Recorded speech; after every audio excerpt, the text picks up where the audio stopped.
Then where is the justice? Where can we get justice under heaven in Nigeria? We can get it here.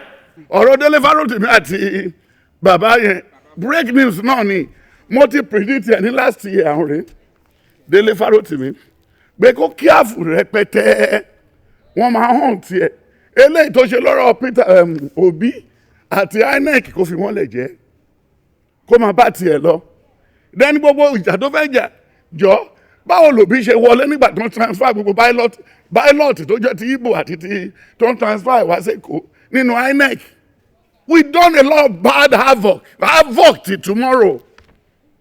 Then let me tell you Dele Farotimi láti tún rántí kí ni Babangida àti Abiola drag àti Babangida àti Delegiwa kí ni drag àrí òtó Gloria ẹni tó lókù kò kú ìyàwó ẹ̀ ló bá gbé cocaine bàjẹ́ jẹ́rìí ọ̀nà ṣe mí jẹ́jẹ́ ìwọ́gbélé lọ́nà àdìyẹ dandan nìkan tó fi sínú envelope tóun wàwọ́ níwà ó máa tó gbàgbẹ̀mù wọ́n gbégbẹ̀mù ránṣẹ́ fún alọ́kọ̀ọ̀tù alọ́bẹ̀ níbo ta ló give judgment ẹ̀. Then at the end of the day ìyẹn lọ what about Saro-Wiwa? What's he agitating for the Ogoni people? Ṣé o fẹ́ fi Saro-Wiwa wé the other Dikimbo àtàwọn gbẹ́gbẹ́ moribunds tó wà lẹ́nu ọjọ́ mẹ́ta wọ̀nyí àwọn yẹn kàwé. Then àwọn kan jòkó nínú ilé l'Abuja Abacha àtàwọn ẹ̀mẹ̀wá ẹ̀ pé bọ́ọ̀yì máa dí wa lọ́wọ́ lórí ọ̀rọ̀ epo yìí. Then the only people mú kúrò wọ́n dẹ̀ mú kúrò. Then where is the justice? Ta la fẹ́ pè wá sí Nàìjíríà tó fẹ́ jọ́ọ̀jì Afẹ́ Babalọ́lá àti Dele Farotimi. Kí níbo ló ti fẹ́ rí? Níbo ta la fẹ́ fi jọ́?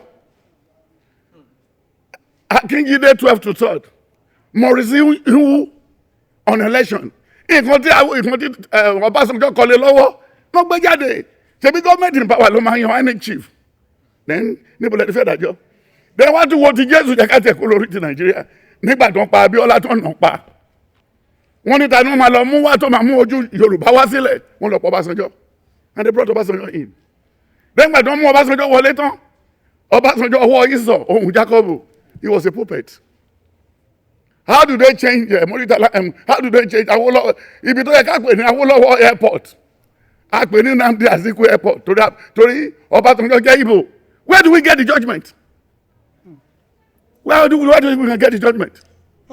Where do you think we can get it? What are you talking about?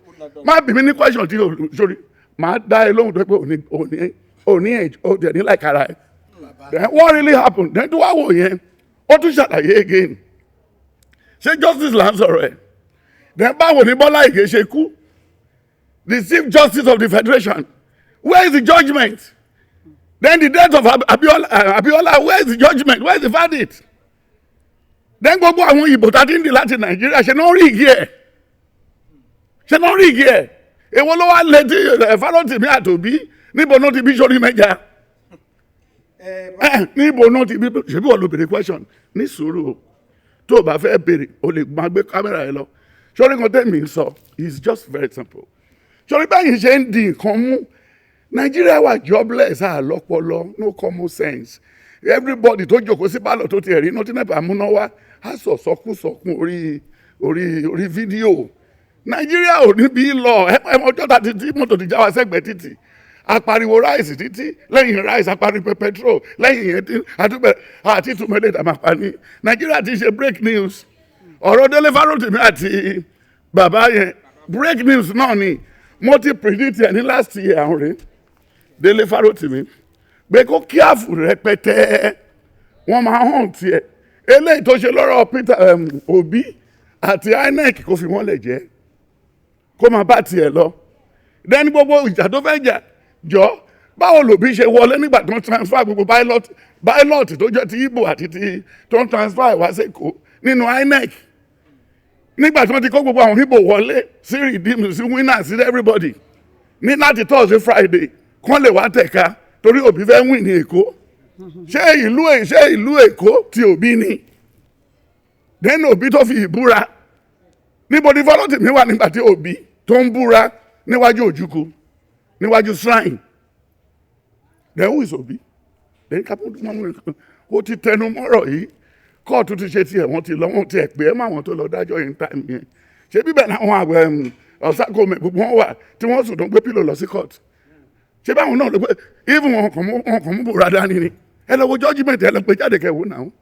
Ṣé báwọn tó wà ní àwọn tó wà ní legal system náà lè àwọn sọ ṣe bó wọ ṣe bẹ́ẹ̀ election àwọn lawyers wọn fi ń lówó tàbá ti dìbò tó ní court the highest bidder.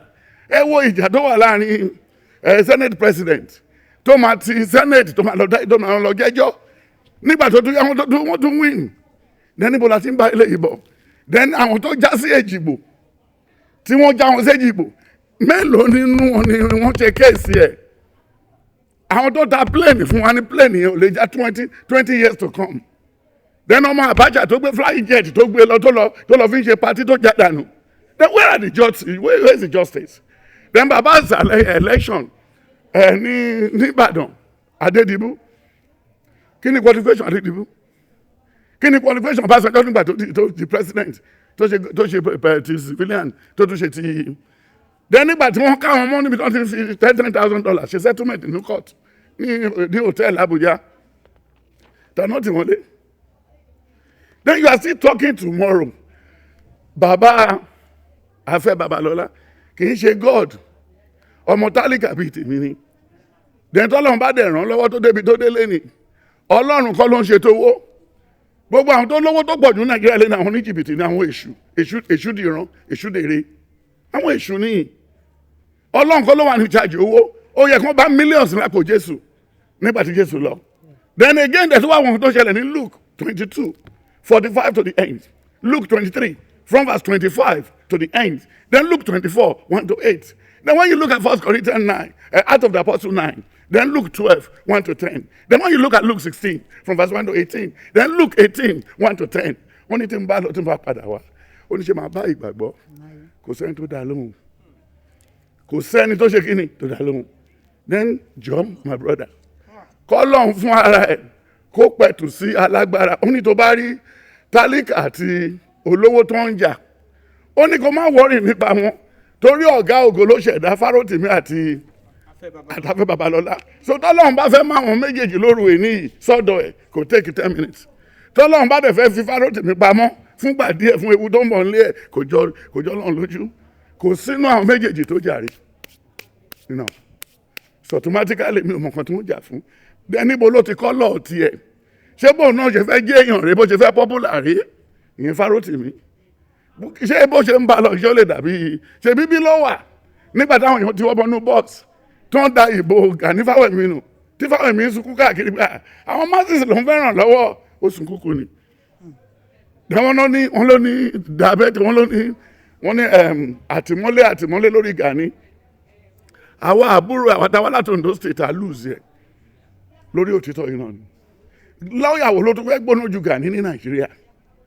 Ẹ wo bí tó ń pa á sí. Ẹ wo bí tó ń jù ú sí gbẹ̀yìn.